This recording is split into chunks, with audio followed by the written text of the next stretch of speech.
Express অনলাইনে আপনাদের সবাইকে স্বাগত জানাচ্ছি। আজকের এক্সপ্রেস অনলাইনে যে বিষয়টি আসছে সেই বিষয়টি হচ্ছে পরিবেশে কোভিড। আমরা সবাই জানি মাত্র গতকাল বিশ্ব পরিবেশ দিবস গেছে। ঠিক পরদিন আমরা এই বিষয় নিয়ে আলোচনা করছি পরিবেশে কোভিড। আমরা জানি যে কোভিড-19 এই মুহূর্তে মানুষের জীবনকে কার্যত পঙ্গু করে দিয়েছে এবং তার সঙ্গে আবার কিছুদিন আগে হয়ে গেছে ইয়াস, অর্থাৎ সেই ঘূর্ণিঝড়। সবকিছু মিলে পরিবেশ অত্যন্ত একটা ঘোরানো জায়গায় এসে পৌঁছেছে। আজকে আমরা সেই বিষয় নিয়ে আলোচনা করব। আমাদের সঙ্গে আজকের আলোচনায় যোগ দিচ্ছে একটা অত্যন্ত এস্টিম প্যানেল। আমাদের সঙ্গে রয়েছেন পরিবেশবিদ স্বাতী চক্রবর্তী। স্বাতী চক্রবর্তীকে আমি স্বাগত জানাবো আমাদের আজকের এই অনুষ্ঠানে। আমাদের সঙ্গে যোগ দিচ্ছেন শিল্প পরিচালক এবং টেলিভিশন ব্যক্তিত্ব রেশমি চ্যাটার্জি, তাকেও স্বাগত জানাবো আমাদের আজকের এই অনুষ্ঠানে। এবং আমাদের সঙ্গে যোগ দিচ্ছেন সোশ্যাল এন্টারপ্রেনিয়র অমৃতা রায়চৌধুরী, তাকেও স্বাগত জানাবো আমাদের আজকের এই অনুষ্ঠানে। অনুষ্ঠান শুরু করব আমি স্বাতী চক্রবর্তীকে দিয়ে। স্বাতী, আপনি বলুন যে এই যে কোভিড যা আমাদের জীবনকে একদম আলাদা করে দিয়েছে, কোভিডের সেকেন্ড ওয়েভে সব থেকে বেশি মৃত্যু হয়েছে ভারতবর্ষে, ঠিক এই সময় পরিবেশ আমাদের কিরকম রাখা উচিত এবং পরিবেশ আমাদের কিরকম থাকা উচিত, কি মনে করেন আপনি?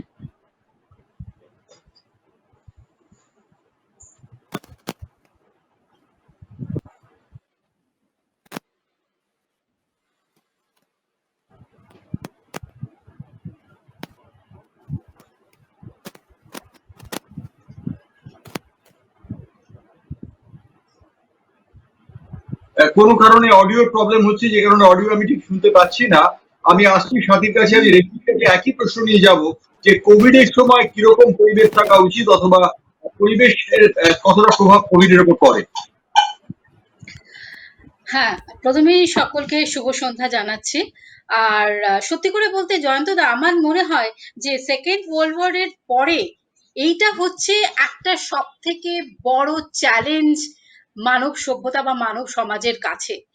যেটা একটা ভাইরাস প্রতিপক্ষ, যাকে কিন্তু আমরা কেউ চোখে দেখতে পাচ্ছি না, কিন্তু তার জন্য আমরা নাজেহাল। এইখানেই আসছে পরিবেশের কথা। পরিবেশে এমন কি মানুষ আমরা কি করে ঘটিয়ে ফেললাম, কি করে ফেললাম, যেটার জন্য আজকে প্রকৃতি এতটা রুষ্ট, এতটা রেগে গেছে, এত কাণ্ড ঘটছে। এইটা কিন্তু ভাববার একটা সময় চলে এসছে।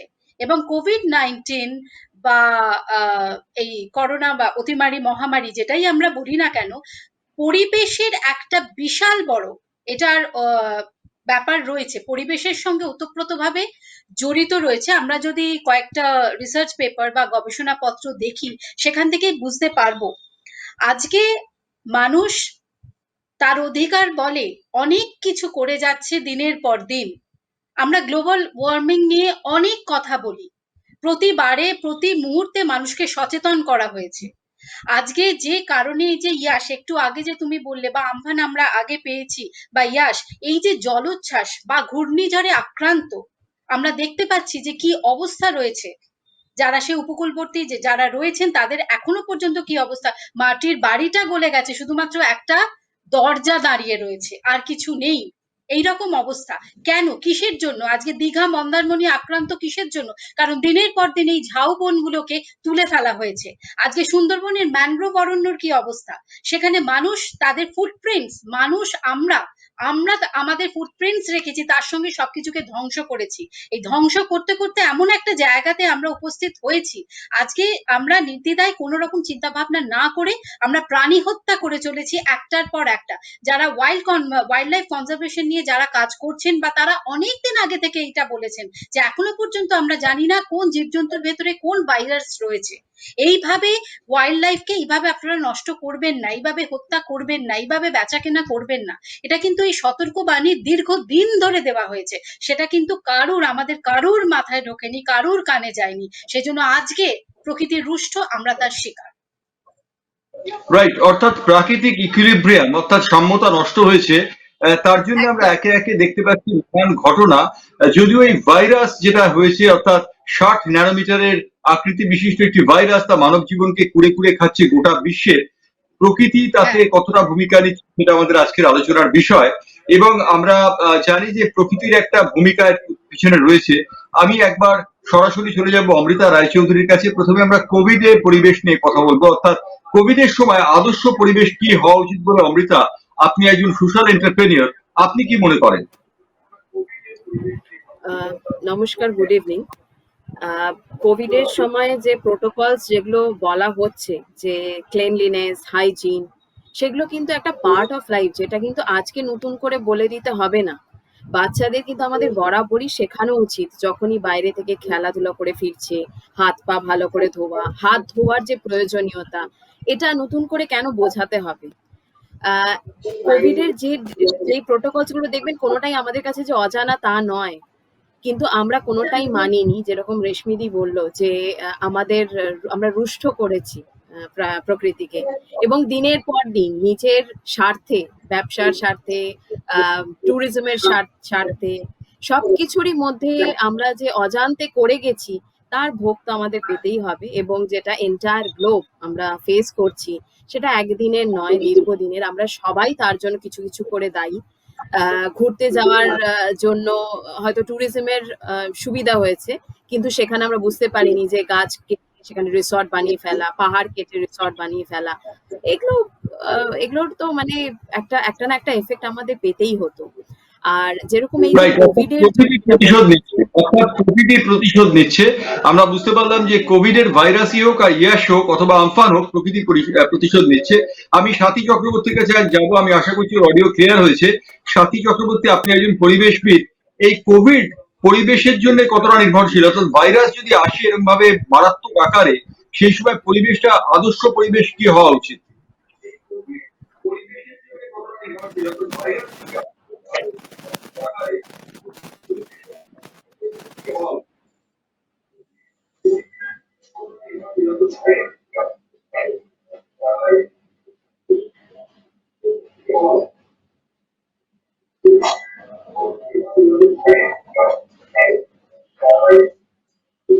আমার মনে হচ্ছে সাথী চক্রবর্তীর অডিওতে কিছু সমস্যা হচ্ছে, যে কারণে তার কথাটা আমি পরিষ্কার শুনতে পাচ্ছি না।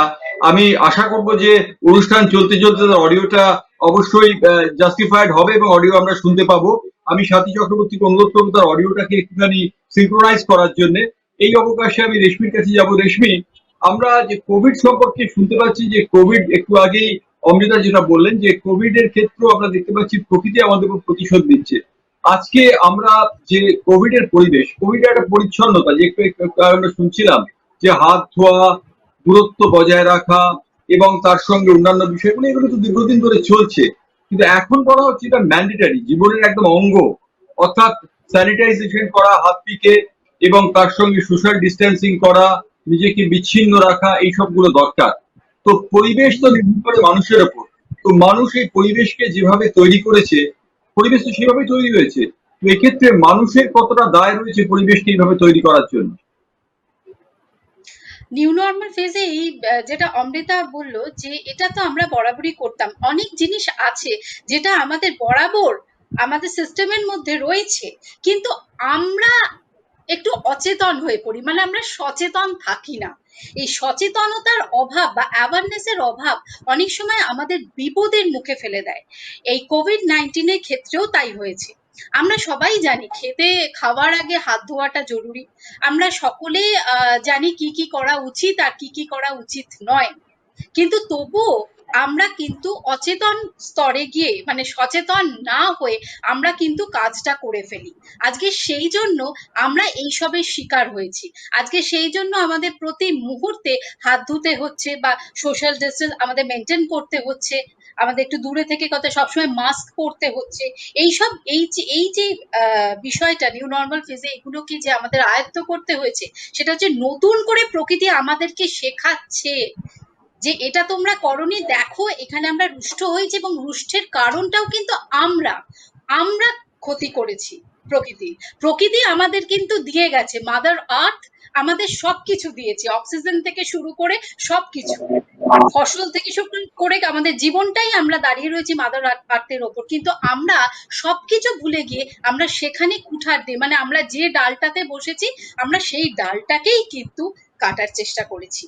সেটাই আমরা ভূমিকা নিয়েছি, যে ডালটি কেটে বসেছি সেই ডালটি কেটেছি। আমি অমৃতার কাছে ঠিক এই জায়গা থেকে কিউ নিয়ে একটা প্রশ্নতে যাব।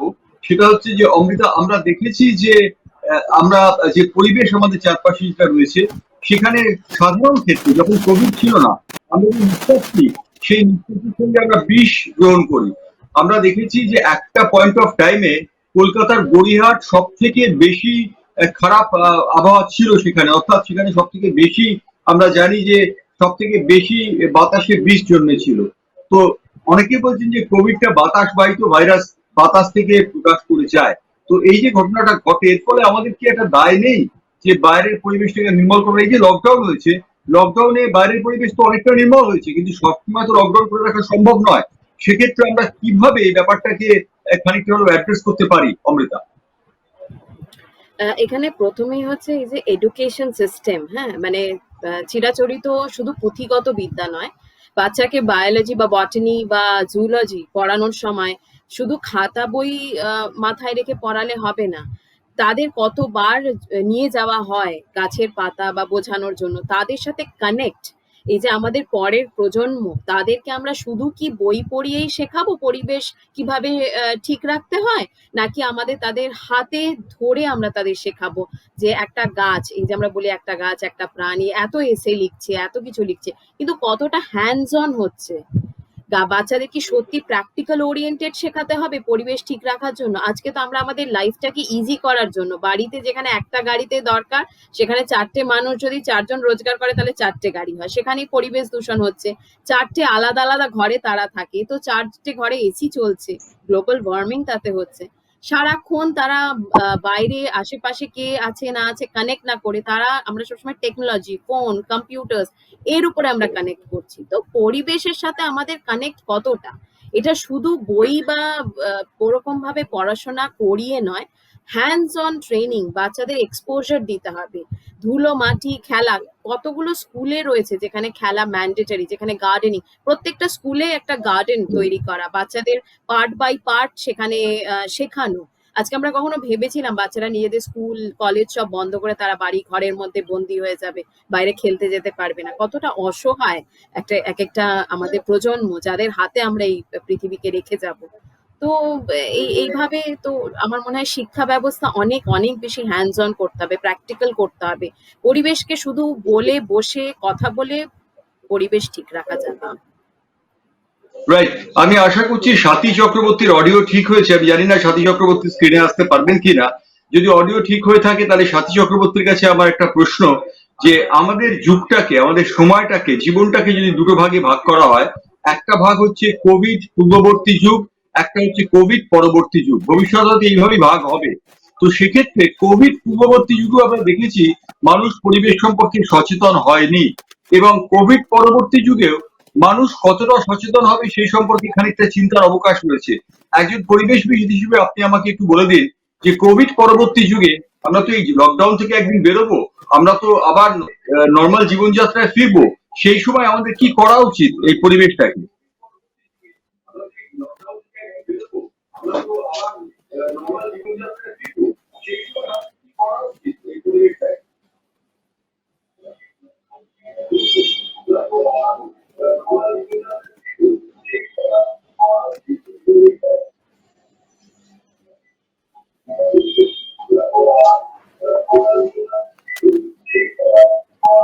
যে কোনো কারণে হোক স্বাতী চক্রবর্তীর অডিও এখনো পর্যন্ত অডিবল নয়। আমি রেশমির কাছে এই প্রশ্নটা নিয়ে যাব যে কোভিড পূর্ববর্তী এবং কোভিড পরবর্তী যুগ আমরা যদি ভাগ করি এইভাবে, তাহলে পরিস্থিতি কিভাবে দাঁড়ায়, কি দাঁড়ায় এই মুহূর্তে, আমাদের কি শিক্ষণীয় আছে? একটা বিশেষভাবে শিক্ষণীয় জয়ন্তদা, সেটা হচ্ছে পরিবেশ বান্ধব জীবনযাপন। কারণ আমরা জীবন কথাটার সঙ্গে পরিচিত, তার পাশে জীবন চর্চা এবং চর্যা, এই দুটো বিষয় কিন্তু খুব ইম্পর্টেন্ট। জীবন যাপন, আমরা যাপনের যেটা পদ্ধতি, যে কিভাবে জীবন যাপন করতে হবে, সেটা কিন্তু আমরা ভুলে গেছি, ভুলতে বসেছিলাম। এই যে একটু আগে যেটা অমৃতা বলছিল, যে বাড়িতে যদি 4জন মেম্বার থাকে তাহলে 4টে গাড়ি, যদি 8টা ঘর থাকে তাহলে 4টে ঘরে এসি অ্যাট এ টাইম চলছে। অতএব আমরা ভুলে গেছি যে কতটা আমাদের ইউজ করা দরকার আর কতটা আমাদের সঞ্চয় করা দরকার প্রকৃতির স্বার্থে। সেই জন্য পরিবেশ বান্ধব জীবনযাপনটা ভীষণভাবে দরকার। আমরা যে এই প্রসঙ্গে বলি যে বিগত বেশ কয়েক বছর ধরে কলকাতা শহরে পাখির সংখ্যা একদম কমে গেছে, বিশেষ করে চড়াই পাখি এটা দেখাই যায় না। কাক ছাড়া বিশেষ কোনো পাখি আমরা দেখিই না কলকাতা শহরে।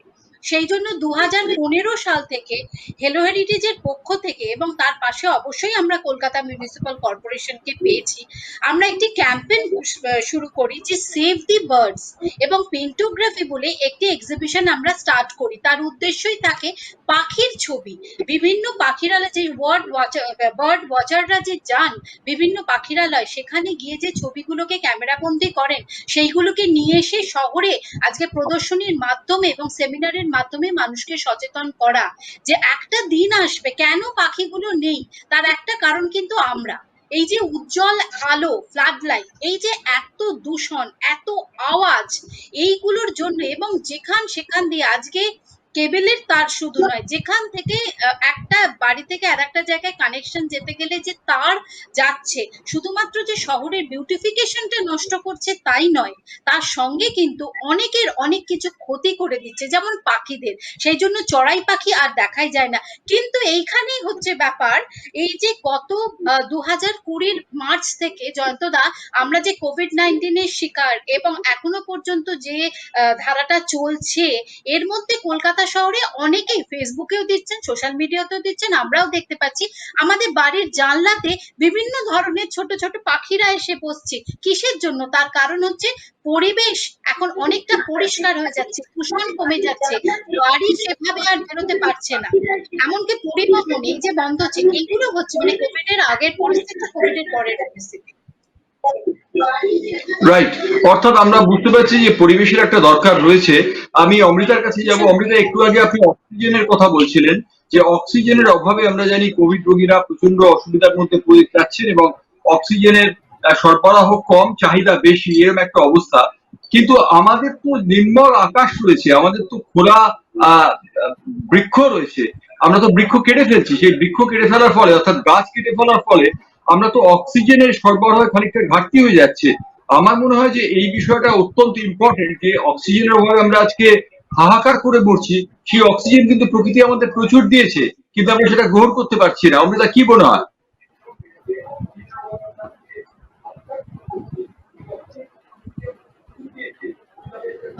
অক্সিজেন যেহেতু আমাদের কিনতে হয় না, তো তো সেই জন্য আমরা তার মূল্য বুঝিনি।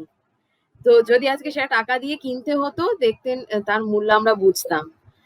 আমার বাবা রিসেন্টলি কোভিডে এফেক্টেড ছিলেন এবং আমি হাই ফ্লো অক্সিজেনেও লোককে দেখেছি চলছে, তাতেও অক্সিজেন অক্সিজেন করে মানে লোকজন চেঁচাচ্ছেন এবং যাদের অক্সিজেন নেই তারাও ছটফট করছেন। তো যে জিনিসের মূল্য দিচ্ছি না, অথচ দেখবেন দামি ফোন কিনলে কিন্তু সেটার সযত্নে আমরা ব্যবহার করি, দামি যে কোনো ইলেকট্রনিক জিনিস, জামা কাপড়, বাড়ি গাড়ি সবকিছুরই, কিন্তু যেটা আমরা অগাধ আমাদের প্রকৃতি দিয়েছে, যেটার কখনো আমাদের মূল্য চাইনি, যেটা আমাদের কখনো খেয়াল নিতে বলেন, সেটাকে আমরা ধ্বংস করে গেছি স্লোলি। এবং আস্তে আস্তে যার জন্যই আজকে এই অবস্থাটা হচ্ছে, যেখানে আমাদের জল, অক্সিজেন সবই কিনতে হচ্ছে। এবং এটা যে কোনো মানুষের প্রাপ্য যে পরিষ্কার জল, পরিষ্কার আবহাওয়া, দূষণ মুক্ত হাওয়া, এগুলোর জন্য তো কাউকে কখনো বলতে হয়নি, কাউকে কখনো এটার জন্য বলেনি যে এটার প্রাইস পে করো। তো আমরা দিনের পর দিন করে গেছি, যেখানে ছোট ছোট বাড়িতে হয়ে যায় সেখানে আমরা মাল্টিপ্লেক্সেস দাঁড় করিয়েছি।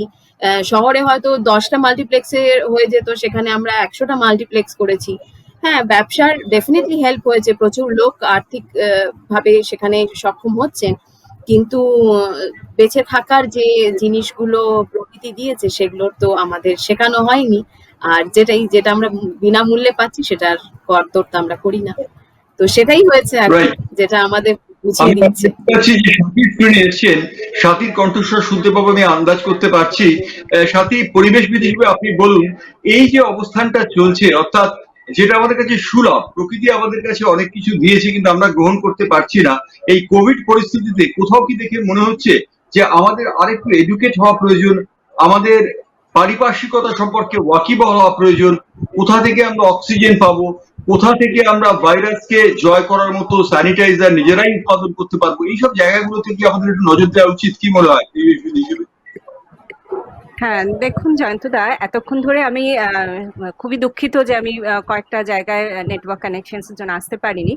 বাট এখানে যে জিনিসটা আমি বলবো, যে পরিবেশ কিন্তু আমাদের কাছে এখন একটা প্রধান এবং একটা এমন জায়গায় এসে পৌঁছেছে যে পরিবেশকে আমাদের লক্ষ্য রাখতেই হবে। এবং যেভাবে আমরা যে দিনের দিকে আমরা এগোচ্ছি, সেখানে কিন্তু আমরা কিছু ভালো অভ্যেস কিন্তু আমরা শিখেছি এবং সেগুলো আমরা প্রতিনিয়ত কিন্তু সেগুলো আমরা প্র্যাকটিস করছি, যেটা অনেক কিছু আমরা করতাম না। আমরা জানতাম যে গাছ বসানো খুব ভালো, কিন্তু বাড়িতে কে কজন গাছ বসাতো বলুন? এবং আমাদের ছোট ছোট বাচ্চাদেরও আমরা যে কিছু হ্যাবিট শেখাতে পারছি, এগুলো যদি কোভিড পরবর্তী পর্যায়গুলো, পৃথিবীটা কিন্তু আরো সুন্দর হচ্ছে। আমি অনেক আশাবাদী। কারণ ব্যাপারটা হচ্ছে যে আমরা দেখছি যে লকডাউনের জন্য পরিবেশ সুন্দর হয়ে গেছে, এখানে একিউআই ইন্ডেক্স অনেকটা কমে যাচ্ছে।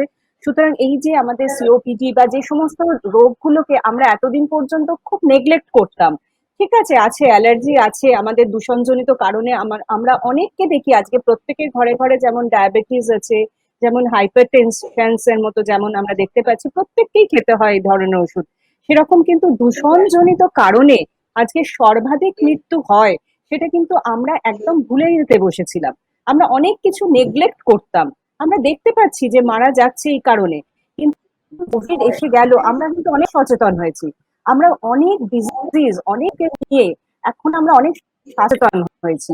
সুতরাং আমার মনে হয় যে এই যদি আমরা পরিবেশ সচেতনতাটা জারি রাখতে পারি, যেটার জন্য হয়তো অবশ্যই গভর্নমেন্ট বেশ কিছু স্টেপস নিচ্ছে, যেখানে স্যানিটাইজ করা, যে আমাদের বিভিন্ন জায়গায় মলে ঢুকতে গেলে আস্তে আস্তে হ্যাবিট আমরা চেঞ্জ করেছি, সেখানে আমাদের রেগুলার লাইফে কিন্তু ফিরতেই হবে।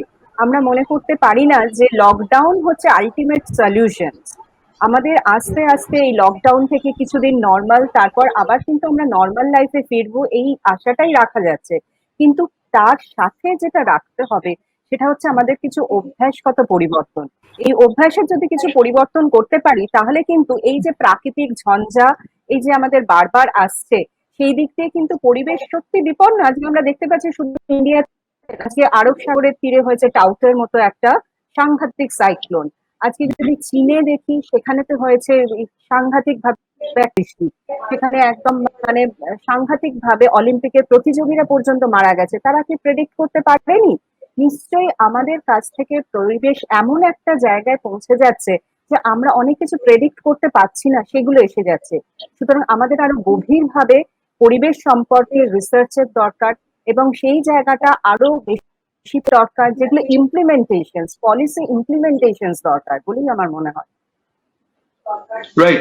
সাথী একটা খুব গুরুত্বপূর্ণ কথা বলেছেন যে মেট্রোপলিটন শহরগুলির মধ্যে এই যে আমরা গাড়ির জ্বালানি থেকে যে যে যে বর্জ্যটা বেরোয়, তার ফলে ফুসফুসের সব থেকে বেশি ক্ষতি হয়, এবং কলকাতা ফুসফুসের রোগে অন্য মেট্রোপলিটন গুলোর থেকে বেশ খানিকটা এগিয়ে রয়েছে। তো এই যে আমরা কোভিডে মৃত্যু দেখছি, আমরা জানি কোভিড লাংকে অনেকটা বেশি দুর্বল করে দেয়। তো কোথাও কি কলকাতায় এই যে আগে থেকেই ফুসফুসের সংক্রমণ ছিল, তার ফলে আমরা দেখতে পাচ্ছি কলকাতা এবং উত্তর চব্বিশ পরগনায় মৃতের সংখ্যা সব থেকে বেশি? কোথাও কি মনে হচ্ছে কলকাতা ঝাঁঝরা ফুসফুস নিয়ে কোভিডের মোকাবিলা করছিল? একদমই তাই। আপনি যে রিজনটা যেটা বলছেন, সেটাই আমি একদম বলতে চাইছি, যে এই যে দিল্লির মতো পরিবেশে আমরা দেখতে পেয়েছি প্রচুর মানুষ মারা যাচ্ছে, সেখানে কিন্তু আমরা দেখতে পেয়েছি মানে একদম হসপিটালস গুলোর উপর স্বাস্থ্য ব্যবস্থা পুরোটা ভেঙে পড়ছে, এবং সমস্ত জায়গায় আজকে সেখানে কিন্তু অলরেডি মানুষের মধ্যে খুব সুস্থতা ছিল না। সেটা যে কোনো কি হতে পারে, সেটা হতে পারে যে আমাদের যে পরিবেশগত বিভিন্ন দূষণের কারণে, আজকে জল দূষণের কারণেও বিভিন্ন ওয়াটার পলিউশন সাংঘাতিক পর্যায়ে পৌঁছয়। আমরা ডেভেলপিং কান্ট্রি, আমাদেরকে মানতে হবে যে আমাদের এখানে কিন্তু ডেঙ্গু হচ্ছে, আমাদের এখানে ম্যালেরিয়ায় লোকে মারা যায়, প্রত্যেক বছর বহু সংখ্যক মানুষ কিন্তু মারা যায়। সুতরাং এর সাথে পরিবেশের একটা ডাইরেক্ট রিলেশনস আছে। সুতরাং এইভাবে যদি আমাদের মানে পাবলিক হেলথ যে ব্যাপারটা, যেটা আমাদের জনস্বাস্থ্যের দিকে আমাদের এখন সব থেকে বেশি আমাদের নজর দিতে হবে। এবারে যে থিমটা ছিল, আমরা দেখেছি যে পরিবেশ দিবসে সচেতনতার একটা সম্পর্ক রয়েছে। আমি 10 জন ভদ্রলোককে জানি যাদের পরিবারের লোকরা তাকে খাওয়ার আগে হাত স্যানিটাইজ করতে বলছেন। 10 জনের মধ্যে 7 জনই বিরক্ত হচ্ছেন। তারা মনে করছেন হাত তো একটু আগেই স্যানিটাইজ করেছি, আবার কি দরকার, এবং তারা বিরক্ত হয়ে স্যানিটাইজ না করেই হয়তো খেতে শুরু করছেন। এই সচেতনতা যতদিন না আসবে ততদিন কি আমরা কোভিড বা এই ধরনের যে প্রাকৃতিক বিপর্যয় তার সঙ্গে লড়তে পারবো? হ্যাঁ, সচেতনতা তো ভীষণ দরকার এবং সেটা কিন্তু সমানভাবে ইমপ্লিমেন্টেশন দরকার। আমি যেটা বলছি যে গভর্নমেন্ট থেকে কিন্তু বহু বহু বহু জিনিস আমাদেরকে বলছে প্রত্যেকদিন, যে হ্যাঁ 10 সেকেন্ড ধরে একদম সাংঘাতিক ভাবে আমাদের হাত ধোয়া উচিত। তারপর এই যে আমরা মাস্ক পরছি, মাস্কটা আমরা যখন বাড়িতে আসছি মাস্কটা ব্যবহার করছি কিনা, আমরা অনেকেই এসে খুব ক্যাজুয়ালি বাড়ির বাইরে থেকে এসে মাস্কটাকে যেখানে সেখানে রেখে দিচ্ছি। এবং অ্যাকর্ডিং টু যদি আমরা ওয়েস্ট ম্যানেজমেন্ট রুলস অনুযায়ী দেখি সিপিডব্লিউটিএফ এর, সেখানে কিন্তু মাস্কে 72 আওয়ার্স পর্যন্ত আনটাচড রাখতে বলছে। এবং সেটা বাইরে থেকে এসে আপনাকে মাস্কটাকে একদম একটা পেপারের মধ্যে আলাদা জায়গায়, যেখানে আপনার চিলড্রেন্স হোক বা বাড়ির যে কোনো কেউ হোক, কেউ যেন টাচ না করতে পারে। সুতরাং এই যে পদ্ধতিগুলো, এগুলো কিন্তু আমরা শুনতাম আগে, বা আমরা দেখছি এখন আরো বেশি করে কিন্তু এই জিনিসগুলোর প্রতি আমাদের অ্যাকামস্ট্যান্ট হতে হচ্ছে। এবং শুধু তাই নয়, আপনি দেখবেন যে আগে আমরা হসপিটালে গিয়ে কিন্তু বহু পরিবর্তন এসছে। আমাদেরকে তো যেতে হচ্ছেই, প্রত্যেকের ধরুন খুব প্রিয়জনের যদি কিছু হচ্ছে বা কারোরই কিছু হলে পরে কিন্তু আমাদের হসপিটালেও যেতে হচ্ছে। সুতরাং আমরা তো বলতে পারি না যে এই কোভিড পরিস্থিতিতে আমরা হসপিটাল বা কোনো জায়গায় বেরোবো না, শুধু বাড়িতেই থাকবো। সুতরাং সেখানেও যে কিভাবে আমরা স্যানিটাইজ করে ঢুকছি বা কোথায় কিভাবে টাচ করছি, কোন ফ্লোরে টাচ করছি, কিভাবে নিজের স্যানিটাইজ রাখছি, এই সমস্ত পদ্ধতিগুলো কিন্তু আমাদের কিছু কিছু নিজেদের মধ্যে পরিবর্তন আনতে হয়েছে। এবং আমার মনে হয় এই কোভিড পরিস্থিতির সাথে সাথে আমরা এই দ্বিতীয় ঢেউ আসুক, তৃতীয় ঢেউ আসুক, এই পরিবর্তনগুলো করে কিন্তু আমরা ঠিক একটা জায়গায় পৌঁছতে পারবো, এই আশা রাখছি। অর্থাৎ উত্তরণের সম্ভাবনা রয়েছে। রেশমির কাছে আমি যাব। রেশমি, একটু আগেই স্বাতী যে কথা বললেন মাস্ক ব্যবহার করার যে একটা জেনারেল স্ট্যান্ডার্ড, সেক্ষেত্রে তিনি বলছেন মাস্কটা এসে 72 ঘন্টা খুলে একটা কাগজের স্ল্যাপের মধ্যে রেখে দিয়ে তারপর সেই মাস্কটা ব্যবহার করা যেতে পারে। তার জন্য একাধিক মাস্ক ব্যবহার করতে হবে। কিন্তু ভারতবর্ষের যে আর্থ সামাজিক অবস্থা, তাতে কি একাধিক মাস্ক ব্যবহার করা সম্ভব? আমরা কি সেই জায়গাটাতে পৌঁছেছি? একাধিক মাস্ক না হোক জয়ন্তদা, 7 দিনের 7টা মাস্ক যদি আলাদা করে রাখা যায়, সেটা মনে হয় অনেকটা হেল্প করতে পারে। আর এখন যেরকম পরিস্থিতির মধ্যে দিয়ে আমরা যাচ্ছি, আমরা এরকম অনেক সংস্থাকে জানি যারা এই মাস্ক ডিস্ট্রিবিউট করছেন। এটা কিন্তু এক একটা সেন্টার থেকে করা হচ্ছে, জনস্বার্থেই করা হচ্ছে, সেখানে কোনো অর্থ লাগছে না, কিন্তু মাস্ক দেওয়া হচ্ছে। এটাও কিন্তু, এবং আমরা আমাদের পরিচিত জনেদেরও কিন্তু সেইভাবেই অনেক মাস্ক দিচ্ছি যাতে প্রত্যেকে সুস্থ থাকে। অনেক সংস্থা আছে, এখানে অমৃতাও রয়েছে, অমৃতাও অনেক ভালো কাজ করছে, স্বাতীদি তো রয়েছেনই, তিনি জানেন। আমরা যদি 7 দিন বা 10 দিনের 10টা যদি মাস্ক আলাদা করে রাখি, যেটা উনি বললেন যে যে মাস্কটা হলো আবার সেটাকে পরের সপ্তাহে, তাই তো স্বাতীদি? উনি মনে হয় এটাই বলতে একদমই চেয়েছেন। তাই, তাহলে সেই, একদমই তাই। হ্যাঁ, তাহলে মনে হয় সেইটা সম্ভব হবে। রাইট, অর্থাৎ এটা খুব একটা একটা হিলারিয়াস টাস্ক নয় যে 10টা মাস্ক রাখা বাড়িতে এবং মাস্ক ব্যবহারের একটা রীতিনীতি আছে, সেটাকে মেনে চলা। আসলে এই কোভিড আমাদের অনেক শিক্ষা দিয়ে দিয়েছে, যে কথা স্বাতী এবং অমৃতা বলছিলেন। অমৃতার কাছে যাব। অমৃতা, আমি যদি ভুল না করি, আপনি বোধহয় ফুড ইন্ডাস্ট্রিতে রয়েছেন যদি ভুল না করি, এবং সেক্ষেত্রে আপনার কি মনে হয়, আছেন কি? আমি জানি না, আমি ভুল করতেও পারি। না, আমি তো ডিসেবিলিটি নিয়ে কাজ করি, কিন্তু হ্যাঁ, ডিসেবল মানুষের জীবিকা উপার্জনের জন্য আমাদের একটা ক্যাফে ছিল, যেটা কোভিড এর জন্য আপাতত বন্ধ। এখন আমরা সাস্টেনেবল, ডিফারেন্টলি আরেকবার এবেলদের জন্য সিপ অ্যান্ড বাইট বোধহয় নাম ছিল। হ্যাঁ হ্যাঁ হ্যাঁ, সিপ অ্যান্ড বাইট নামে ক্যাফে রাইট। ছিল। তো সেটা কোভিড এর আমার লকডাউনে বন্ধ হয়ে যায়। না, ন্যাচারালি কোভিড এর লকডাউন এরকম অনেক কিছুই বন্ধ হয়ে গেছে। তো আপনি মানুষের খাদ্যাভ্যাস নিয়ে একটু বলুন। এই যে কোভিড সিচুয়েশনে আমরা কিভাবে খাবার দাবার খাবো? মানে একটা তো প্রচন্ড পরিবেশের চাপ রয়েছে, অন্যদিকে খাওয়া দাওয়া নিয়ে প্রোটিন বেশি করে খাও অনেকে বলছে। এই প্রোটিন বলতে কি মাছ মাংস বোঝায়, না প্রোটিন বলতে অন্য কিছুও বোঝায়? তো এটা যদি জেনারেল একটা গাইডলাইন আমাদের দেন, যদি বলেন। আমি মনে হয় না খুব একটা বেস্ট পার্সন, বাট যতটা মনে হয়, দেখুন এই যে পরিবেশে এটা এটা আবার ওই নতুন করে হাত ধোয়া, যেমন আমাদের নতুন করে শেখানোর কিছু নেই, সেরকম করে শাকসবজি এবং ব্যালেন্সড ডায়েট, এইটা যে নতুন কোনো হ্যাবিট তা নয়। এবং আপনি যদি আমরা ট্রেডিশন ওয়াইজ দেখি, বাঙালি পরিবারে শাক সবজি তেতো মিষ্টি প্রত্যেকটা জিনিস কিন্তু সমানভাবেই খাবারের একটা প্রচলন ছিল, যেটা এখন হয়তো আর নেই, কারণ আমরা অনেক বেশি ফাস্ট মানে ফুড তাড়াতাড়ি। হ্যাঁ, তো এবার যারা ধরুন নিরামিষ খায় তাদের পক্ষে তো মাছ মাংস না, বাট সেখানে ভেজ প্রোটিন আছে।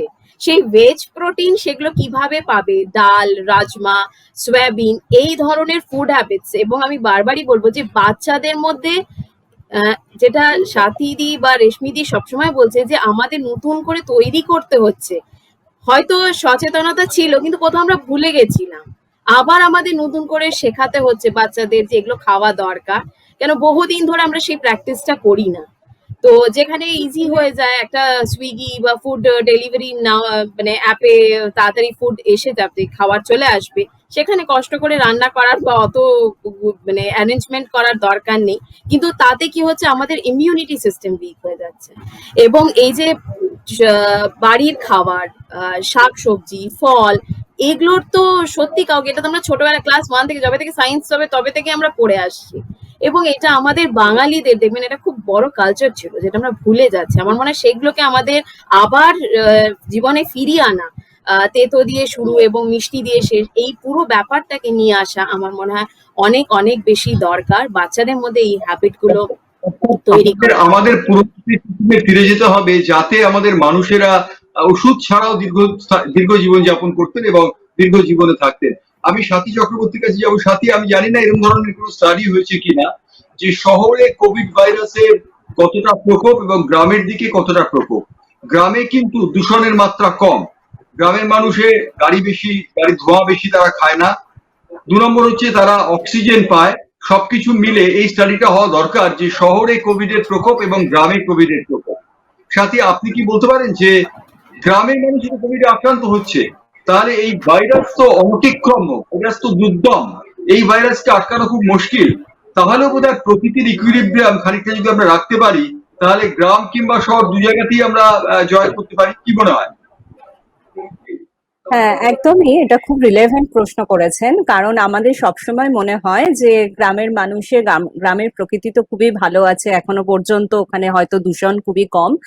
কিন্তু ব্যাপারটা একটা জিনিস যে কোভিড ভাইরাস কিন্তু এইভাবে ঠিক গ্রামের মানুষ চিনে বা শহরের মানুষ চিনে সেভাবে ওরা স্প্রেড করে না। মানে এটা হচ্ছে মানুষের যে একটা সেলের মধ্যে যে ধরনের প্রোটিনস গুলো থাকে তাকে চিনতে পারে। সুতরাং এটা মলিকুলার লেভেলে মানে চেনাশোনা হয় কোভিড ভাইরাসের সাথে।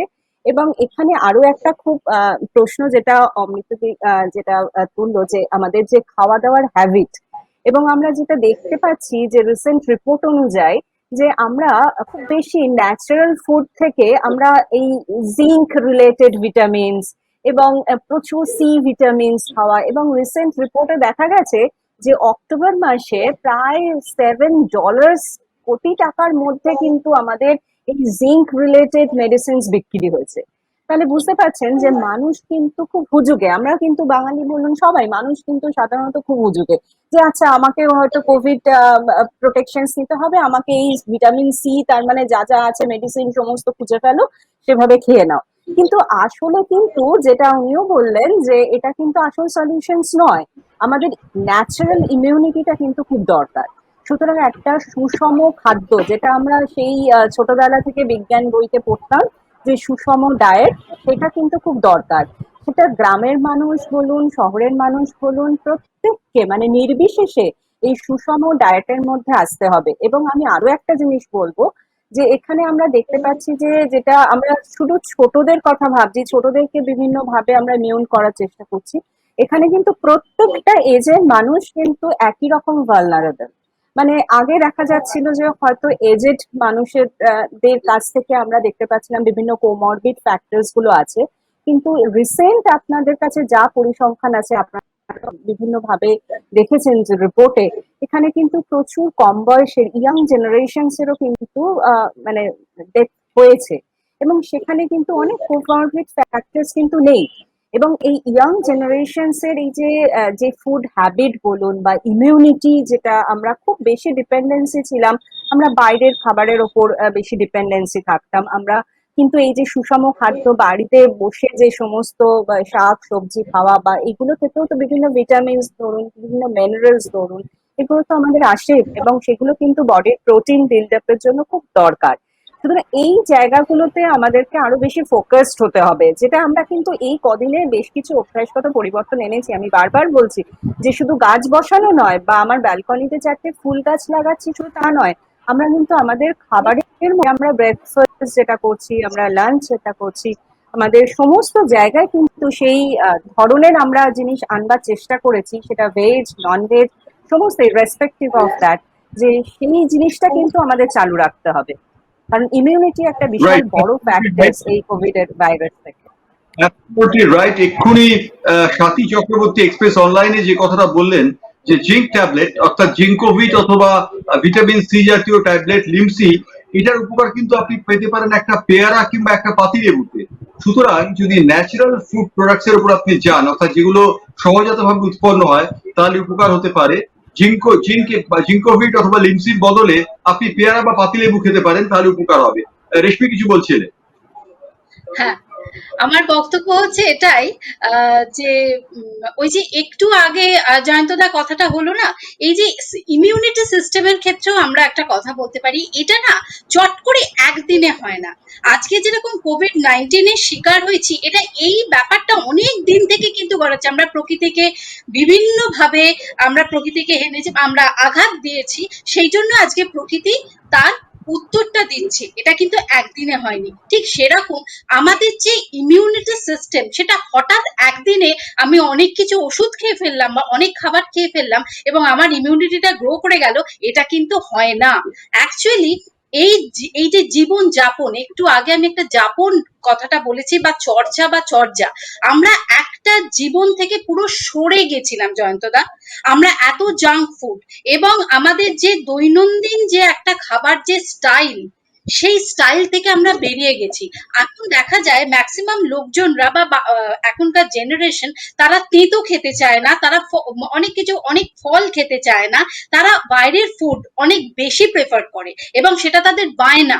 এবং এই বায়নাটা মেটানোর জন্য বাবা মায়েরা তাদেরকে তাদের কান্না বন্ধ করার জন্য বা কিছু দিয়ে একটা ভুলিয়ে দেওয়ার জন্য তারা যেটা চাইছে সেটাই তাদেরকে প্রোভাইড করা হয়। এটা যে কতটা ক্ষতিকর সেই জন্য এই যে সিস্টেমে যে আমরা যখন শরীরে ইমিউনিটি ব্যাপার, এটা একদিনে হয় না, এটা দীর্ঘদিনের। এটা যেরকম একটা ব্যাপার, আর একটা জিনিস হচ্ছে, আমরা সবসময় ফিজিক্যাল ইমিউনিটি নিয়ে কথা বলি, আমরা কখনো মেন্টাল ইমিউনিটি নিয়ে কথা বলি না। এটাও কিন্তু আর একটা স্টে পজিটিভ। আমরা যদি নেগেটিভ ভাইবস বা নেগেটিভ চিন্তা ভাবনা থেকে অনেকটা দূরে থাকি, তাহলে কিন্তু সেখানে মেন্টাল ইমিউনিটিটা গ্রো করতে থাকে। এই মেন্টাল ইমিউনিটিও হঠাৎ একদিনে আমি মনে করলাম আমি আজকে ভীষণ পজিটিভ ভাইবস নিয়ে থাকবো, পজিটিভ চিন্তা ভাবনা করব, এরকম হয় না। এটাও কিন্তু আস্তে আস্তে গ্রো করাতে হয়। অতএব সিস্টেম যেটা নিচ্ছে বা আজকে যেটা শিকার আমরা, এই ব্যাপারটা কিন্তু দীর্ঘদিন ধরে গড়ে উঠেছে, আজকে তার আমরা শিকার হচ্ছি। আজকে নতুন করে আমরা কিন্তু পেছনের দিকে ফিরে তাকিয়ে আমাদের দেখতে হচ্ছে আমরা কি কি ভুলে গেছি, এবং যেগুলো ভুলে গেছি সেগুলো যেন আমরা আবার করতে শুরু করি। এটাই। Right, absolutely right. অমৃতা অনেকক্ষণ চুপ করে আছেন, অমৃতার কাছে আমি যাব। রেশমি একটা অত্যন্ত গুরুত্বপূর্ণ কথা বলেছেন, যে সেলফ ইমিউনিটি, এবং ইমিউনিটি মেন্টাল ইমিউনিটি এবং ফিজিক্যাল ইমিউনিটি। তো এই মেন্টাল ইমিউনিটি আমরা দেখতে পাচ্ছি কোভিড হওয়ার পর প্রতিটা মানুষ একটা আতঙ্কের মধ্যে পড়ে গেছেন, এরপর কি হবে।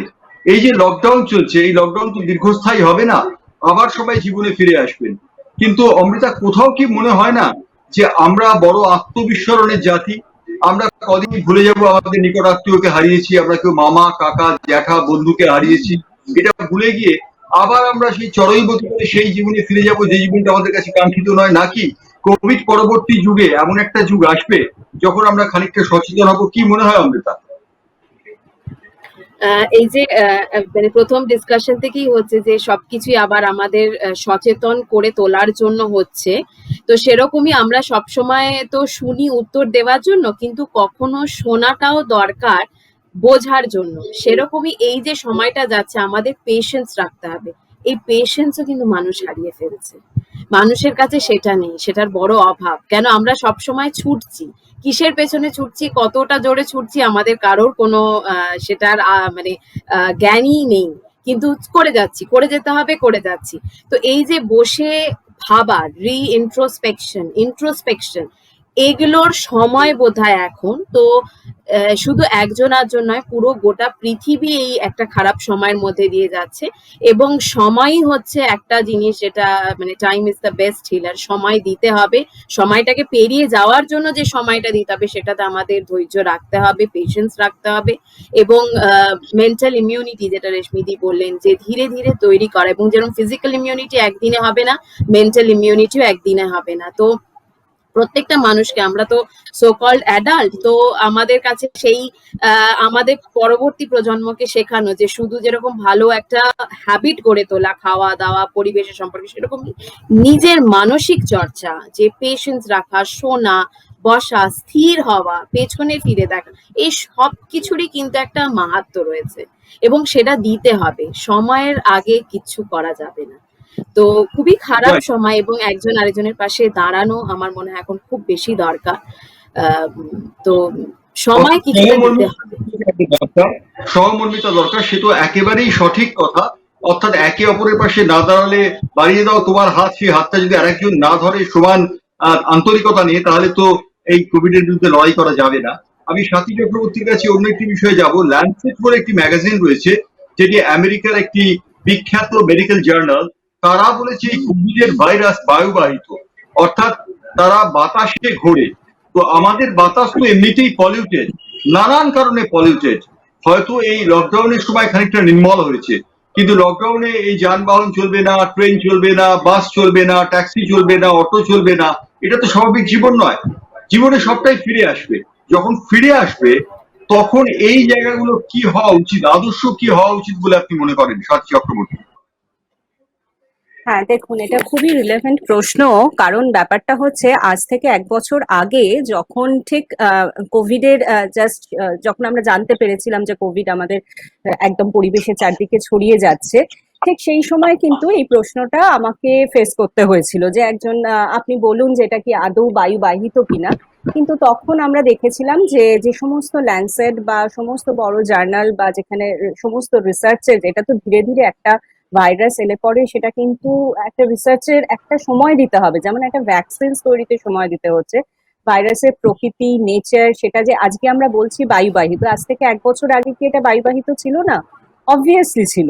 সুতরাং এই যে নেচারটা, এটা কিন্তু স্টাডির মাধ্যমে ফিরে আসছে। আজকে আমরা বলতে পারছি না খুব কনফার্মলি এটা জলবাহিত কিনা, কিন্তু এটার যা নেচার, এটা হচ্ছে যে নন এনভেলাপড ভাইরাস। এই নন এনভেলাপ ভাইরাসের কিন্তু এটা নেচার আছে যে এটা থ্রু ফেকাল সোর্সের থ্রু দিয়ে কিন্তু জলের মাধ্যমেও যেতে পারে। কিন্তু এখনো পর্যন্ত থ্রু রিসার্চ কিন্তু এখনো এটা প্রুফ করা যায়নি। এবং যতক্ষণ আমাদের কাছে এটা হাইপোথেসিস আছে, ততক্ষণ কিন্তু আমরা এটাকে মানে নেগলেক্ট করছি। ঠিক আছে, যে ঠিক আছে, এটা এখনো কনফার্ম আসেনি বা হু বলেনি বা ল্যান্ডসেটে প্রকাশিত হয়নি, সেই জন্য কিন্তু এটা বায়ুবাহিত এখনো পর্যন্ত আমরা জানি। তো জলবাহিতটাও আমরা খুব কনফার্মলি বলছি না। কিন্তু যে বিষয়টা নিয়ে বলবো যে এই প্রত্যেকটা ন্যাচারাল সোর্সে কিন্তু ডিফারেন্ট টাইপস এর এই আজকে আমরা দেখতে পাচ্ছি ভাইরাস, করোনা ভাইরাস, এরপর মিউকরমাইকোসিস, যেটা আমরা দেখতে পেয়েছি ব্ল্যাক ফাঙ্গাস, এরপর আমরা দেখতে পাচ্ছি অ্যাসপারজিলাস, সেটাও কিন্তু ডিফারেন্ট একটা ফাঙ্গাস অলরেডি। এরকম কিন্তু প্রভূত টাইপের এই ভাইরাস আছে, ফাঙ্গাস আছে, এগুলো কিন্তু একটা অণুজীব, এগুলো আছেই আমাদের পৃথিবীতে। সুতরাং এর এক্সিস্টেন্সটা কেন এত প্রকোপ হয়ে উঠছে সেটা আমাদের ভাবতে হবে, যে এটা সোর্সটা, এটা জলে থাকছে কি বায়ুতে থাকছে কি আমার সারফেসের মধ্যে কতক্ষণ স্টে করছে, সেগুলো যেমন আমরা অ্যানালিসিস করব, তার সাথে সাথে হচ্ছে এটা কেন মানুষের এত সংস্পর্শে আসছে। রিসেন্টলি যেটা দেখা যাচ্ছে যে এই যে ধরনের আমরা দেখতে পাচ্ছি যে আমাদের যে এগ্রিকালচার, যে ফার্মিং প্যাটার্নস, এই এগ্রিকালচার ফার্মিং প্যাটার্নস এর জন্যই কিন্তু আমাদের এই সংস্পর্শ অফ ভাইরাস, যেটা আমরা দেখতে পাচ্ছি যে সমস্ত কন্ট্যাক্ট উইথ দ্য অ্যানিমেলস, এটা কিন্তু অনেক বেশি বেড়ে যাচ্ছে। এবং অ্যানিমেলসটা কি করছে, গ্রেজিং ল্যান্ড থেকে তারা মানুষের যেখানে চলাফেরা করছে সেখানে চলে আসছে। এবং মানুষ প্রভূত পরিমাণে, একটু আগেই অমৃতদি বলছিল যে আমরা বিভিন্ন রকম ভাবে খাচ্ছি, মানে মাংস কাটছি, মানে কোনো কিছু ছাড়ছি না, মানে সব রকম মাংস কেটে খাচ্ছি, এবং সেগুলো কি প্রপার হাইজিন মেনটেন করছে কিনা। এবং এই যে ভাইরাস গুলো যখন আমরা দেখছি, এগুলো কিন্তু বিভিন্ন অ্যানিমাল সোর্স থেকেই এসেছে। আপনি যদি আগের যে কটা আপনি স্প্যানিশ ফ্লু থেকে শুরু করে সব কটা ভাইরাসের কিন্তু আলটিমেটলি সোর্স এসছে কিন্তু এই ধরনের অ্যানিমাল সোর্স। তার মানে আমাদের কিন্তু আরো অ্যানালিসিস দরকার, যে আমাদের কোথায় কোথায় আরো, শুধু বাড়িতে না, আরো আমাদের খাবারের পরিবর্তন, আমাদের সামাজিক যেখান থেকে আমরা ধরনের ফুড খাচ্ছি তার পরিবর্তন, এবং আমাদের যে চলা ফেরা সমস্ত জায়গায়, এই যে গ্রেজিং ল্যান্ড কমে যাচ্ছে, আজকে আমরা সব জায়গায় বলছি আর্টিফিশিয়াল ল্যান্ডস বাড়াতে হবে, আরো ফরেস্ট বাড়াতে হবে। কেন? শুধু কি গাছের সংখ্যা বাড়াবার জন্য? অবশ্যই নয়। এবং সেখানে গাছের সংখ্যা যেমন বাড়বে, সেখানে একটা গাছের উপর কিন্তু প্রচুর কিছু ডিপেন্ডেন্সি থাকে, তার একটা নিজস্ব একটা ইকোসিস্টেম থাকে। একটা অ্যানিমালস কিন্তু বিভিন্ন রকমের অ্যানিমালস এক একটা গাছের ওপর ডিপেন্ড করে থাকে।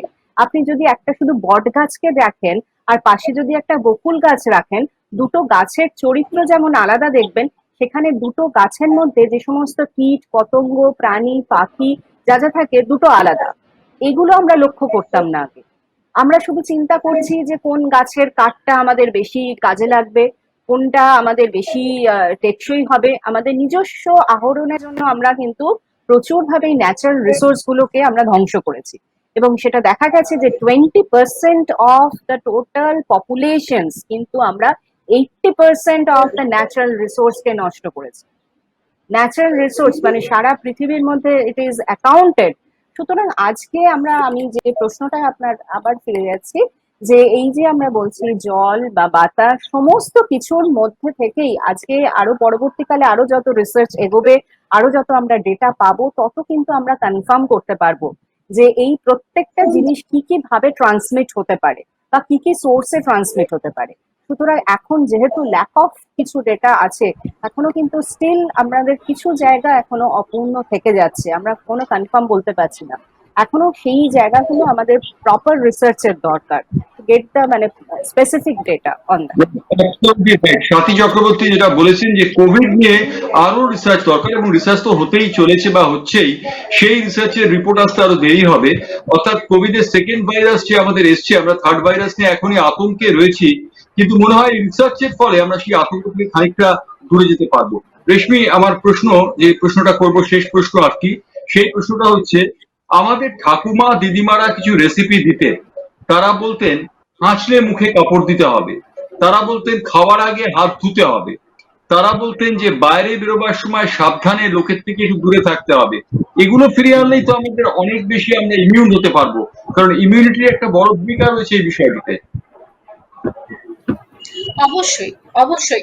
এবং আরেকটা ব্যাপার এখানে আমি যোগ করছি, আমাদের একটা নিজেদের সিস্টেমেই আছে, বাইরে থেকে আমরা যখন আসি তখন সেই বাইরের পোশাকে আমরা কিন্তু ঘরের বিছানাতে বা সোফাতে সেইভাবে বসি না, আমরা আগে গিয়ে ফ্রেশ হই, আমরা সেই জামা কাপড়টা আগে ওয়াশ করার জায়গাতে দিই, তারপরে আমরা অন্য বাড়ির পোশাক পরে তারপরে এসে আমরা খাই বা কথা বলি বা পরিবারের সঙ্গে আড্ডায় মেতে উঠি। এই ব্যাপারগুলো জয়ন্তদা আমরা পুরো হারিয়ে ফেলেছিলাম, কারণ আমাদের লাইফস্টাইলটা অ্যাকচুয়ালি বদলে গেছে বেশ কয়েক বছর ধরে। কারণ আমরা এর পাশাপাশি আর একটা জিনিসকে আনতে চাই, কারণ যেহেতু আমরা আজকে কোভিড-19 এবং পরিবেশ নিয়ে কথা বলছি, সেটা হচ্ছে পরিবেশ বান্ধব দ্রব্য ব্যবহার। Say no to plastic. আমরা জুট ব্যাগ, এখানে অমৃতা রয়েছে, অমৃতারা ভীষণভাবে জুট ব্যাগ, পরিবেশ বান্ধব ব্যাগ ওরা তৈরি করছে, এবং যেটা ওরা সবাইকে ডিস্ট্রিবিউট করছে, সেটা একটা ওদের অবশ্যই সেইভাবে ওরা এগিয়ে যাচ্ছে এবং সেখানে একটা বার্তা দিচ্ছে। পরিবেশ বান্ধব প্রোডাক্ট, এই যে দ্রব্য ব্যবহার করা, এখানে কিন্তু অবশ্যই সেটা মানে আনা উচিত আমাদের আলোচনাতে। আর একটা বিষয় বলি, আমরা শুরুতেই হ্যাঁ, আমরা অনুষ্ঠানের শেষ পর্বে পৌঁছে গেছি, অমৃতাকে দিয়ে শেষ করব। অমৃতা, এই যে পরিবেশ বান্ধব প্রোডাক্টের কথা বললেন, এর ফলেও অর্থাৎ আমরা কোভিড পরবর্তী পর্বে দেখবো যে পরিবেশ বান্ধব প্রোডাক্ট অনেক বেশি বাজারে আসছে, অর্থাৎ মানুষ সচেতন হচ্ছে। সবার উপর কি মানুষের সচেতন হওয়াটাই সব থেকে বড় কথা নয়? একদমই সচেতন হতেই হবে। কেন কোভিড এই যে পরিবেশকে আমরা প্লাস্টিকে এমন ভাবে নষ্ট করেছি, আজকে কিন্তু এই কোভিড আমাদের জীবিত এবং মৃত মানুষ পুরোই প্লাস্টিকে র্যাপড। হ্যাঁ, তো যখন ডাক্তাররাও পিপিই কিট, আমরা কখনো ভাবতে পারি না যে এটা পিপিই কিট পরে আমরা ডাক্তারদের দেখবো, এবং যখন আপনি নিজের মানুষকে দেখতে যাবেন তখন আপনাকে পুরো পিপিই কিটে থাকতে হবে। যারা কোভিডে মারা যাচ্ছেন তাদেরও এন্টায়ারলি প্লাস্টিকে থাকতে হচ্ছে, কোনোভাবেই প্লাস্টিক থেকে বের করা যাচ্ছে না। তো এই যে পরিবেশকে প্লাস্টিকে মুড়েছি, তো পরিবেশ এখন সেটা আমাদের ফেরত দিচ্ছে। এই আর আমাদের দেরি করা উচিত নয়, এখনই রাইট টাইম সচেতন হওয়া যে প্লাস্টিক বর্জন করা এবং সাস্টেনেবল প্রোডাক্ট যেগুলো রিসাইকেল করা যাবে, যেটা পরিবেশের জন্য তৈরি, সেই রকম প্রোডাক্টই আমাদের ইউজ করা উচিত। এবং অনেক দেরি আমরা করে ফেলেছি, আর আমাদের দেরি করা উচিত নয় পরিবেশকে আর কোনোভাবেই। আজকের আলোচনা থেকে বুঝতে পারলাম যে কোভিড এর পরিবেশ এটা অত্যন্ত গুরুত্বপূর্ণ একটা বিষয়। স্বাতী চক্রবর্তী অনেক মূল্যবান টিপস দিয়েছেন, রেশমি অনেক ভালো কথা বলেছেন, অমৃতা অনেক ভালো কথা বলেছেন। আমার মনে হয় যে কোভিড পরবর্তী যে সময়টা আসছে সেই সময় আমাদের মনকে অন্ধকারে না ফেলে রেখে আমরা আলোর পথে এগিয়ে যাই, আলোর দিশারি হই। কারণ যদি নেগেটিভিটি ভাবি আমরা, তাহলে হয়তো আমাদের জীবনে থমকে যাবে। এগোতে হবে, এবং এগোবার সময় প্রকৃতিকে সঙ্গে নিয়ে এগোতে হবে। প্রকৃতি আমাদের বিরোধী নয়, প্রকৃতি আমাদের বন্ধু। প্রকৃতির কাছে আমাদের হাত বাড়িয়ে দিতে হবে, তাহলেই প্রকৃতি আমাদের কাছে হাত বাড়াবেন। ধন্যবাদ আজকে আলোচনার জন্য স্বাতী, রেশমি এবং অমৃতাকে। আমাদের আজকে কোভিড এর পরিবেশ এই আলোচনা থেকে এক্সপ্রেস অনলাইনে বিদায় নিলাম। নমস্কার।